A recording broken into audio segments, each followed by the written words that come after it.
and there was so much of it hidden in the tenebrous recesses of her heart.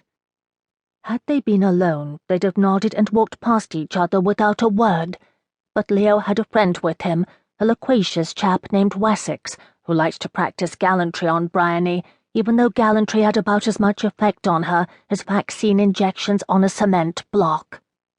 They'd been having excellent luck at the tables, Wessex informed her, while Leo smoothed every finger of his gloves with the fastidiousness of a deranged valet.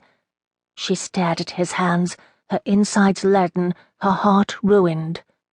"Awfully clever the way you phrased it. How exactly did you say it, Marsden?" asked Wessex. "I said a good gambler approaches the table with a plan," answered Leo, his voice impatient, "and an inferior gambler with a desperate prayer and much blind hope." It was as if she'd been dropped from a great height. Suddenly she understood her own action all too well. She'd been gambling, and their marriage was the bet upon which she'd staked everything, because if he loved her, it would make her as beautiful, desirable, and adored as he, and it would prove anyone who never loved her definitely wrong. "Precisely," Wessex exclaimed. "Precisely." "We should leave Mrs. Marsden to her repose now, Wessex," said Leo. "No doubt she is exhausted after a long day at her noble calling." She glanced sharply at him. He looked up from his gloves.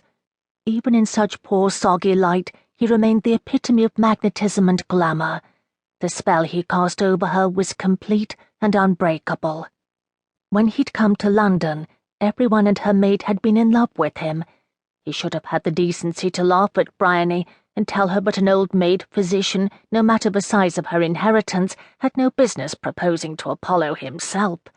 He should not have given her that half-smile and said, "Go on, I'm listening." "Good night, Mr. Wessex," she said. "Good night, Mr. Marsden." 2 hours later, as the storm shook the shutters, she lay in her bed shivering.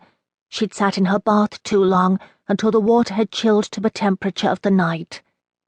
"Leo," she thought as she did every night. "Leo, Leo, Leo." She bolted upright.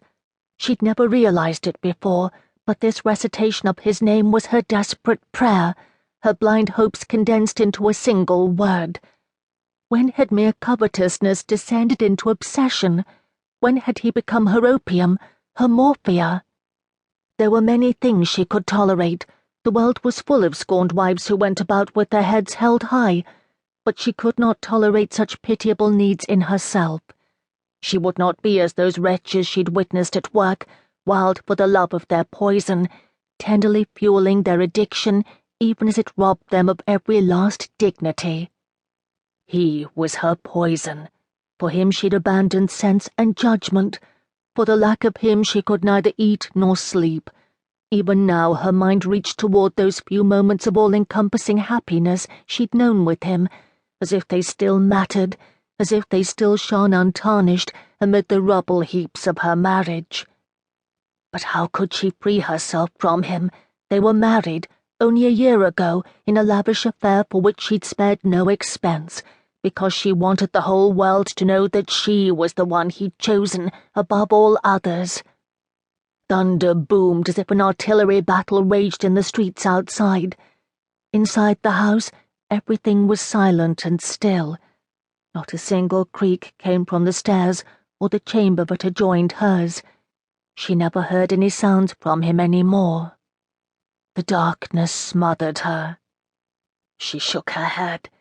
If she didn't think about it, if she worked until she was exhausted every day, she could pretend that her marriage wasn't a complete disaster.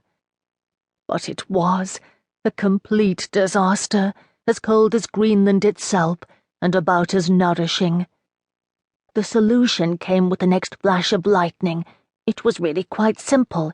She had enough funds for enough lawyers to manufacture some sort of after-the-fact invalidity with the wedding ceremony. That plus one small lie. This marriage has never been consummated, would void the marriage altogether. Then she could walk away from him, from the wreckage of the greatest and only gamble of her life. Then she could forget that she'd been stabbed in the heart, but all she'd ever known with him was a festering disappointment, as unwholesome as any malarial swamp.